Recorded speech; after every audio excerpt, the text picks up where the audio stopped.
बेंगलुरु की बेलंदूर झील में जहरीला झाग आखिर कहां से आता है? इस झील को देश की सबसे जहरीली झील क्यों कहा जाता है? जो झील जिंदगी देती थी वो अचानक जहर कैसे उगलने लगी?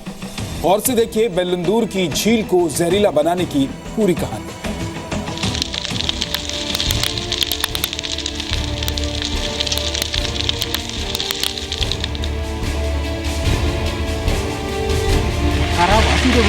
बेंगलुरु के बेलंदूर झील से निकला जहरीला धुआं कई अहम सवाल उठा रहा है। आमतौर पर झीलों का पानी गंदा तो हो जाता है, लेकिन वो इतना जहरीला नहीं होता कि उसमें झाग की शक्ल में जहर बहने लगे।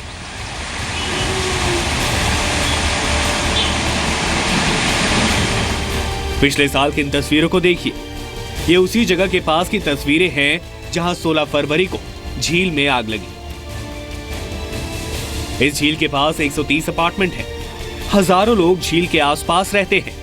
बाजार और स्कूल भी हैं।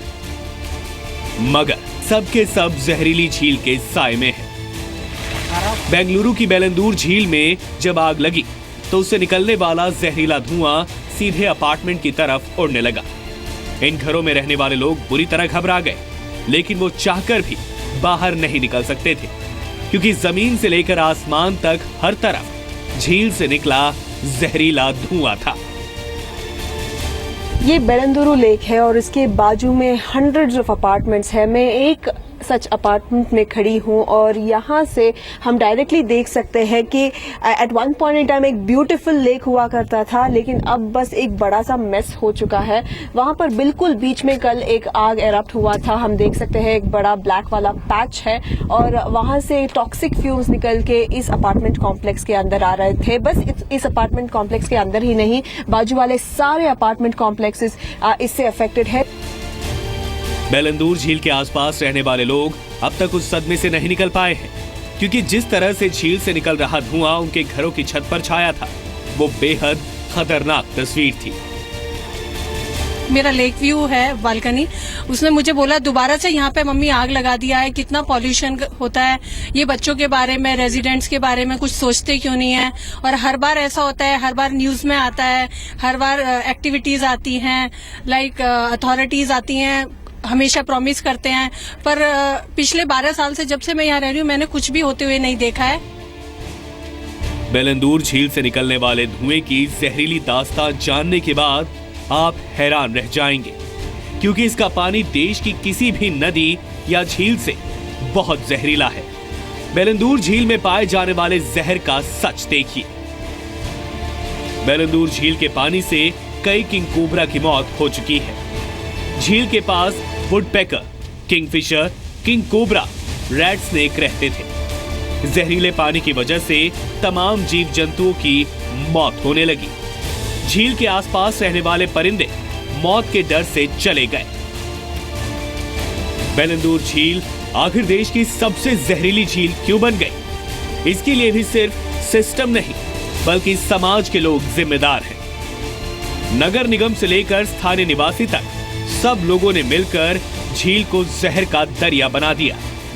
देखिए किन वजहों से बेलंदूर झील इतनी जहरीली बन गई। बेलंदूर झील के पानी में फॉस्फेट की मात्रा बहुत ज्यादा है। पोटेशियम, नाइट्रेट समेत कई जहरीले केमिकल काफी मात्रा में है। डिटर्जेंट, साबुन, यूरिन, एक्सपायरी दवाएं भी झील में फेंकी जाती हैं। पहले लोग बेलंदूर झील का पानी पीने के लिए इस्तेमाल करते थे। अब बेलंदूर झील का पानी नहाने लायक भी नहीं बचा है। झील के पानी से लोगों को कई तरह की बीमारियां होने लगी हैं। बेंगलुरु का सीवेज का पानी सीधे झील में गिराया जाता है। बेंगलुरु का करीब 40% ट्रीटेड और गंदा पानी बेलंदूर झील में गिरता है।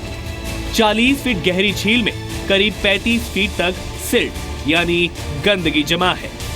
According to our assessment, this is the third time that firing is happening here, and since so many 25 to 30 years, the inflow of sewage and different various effluents entering into the lake.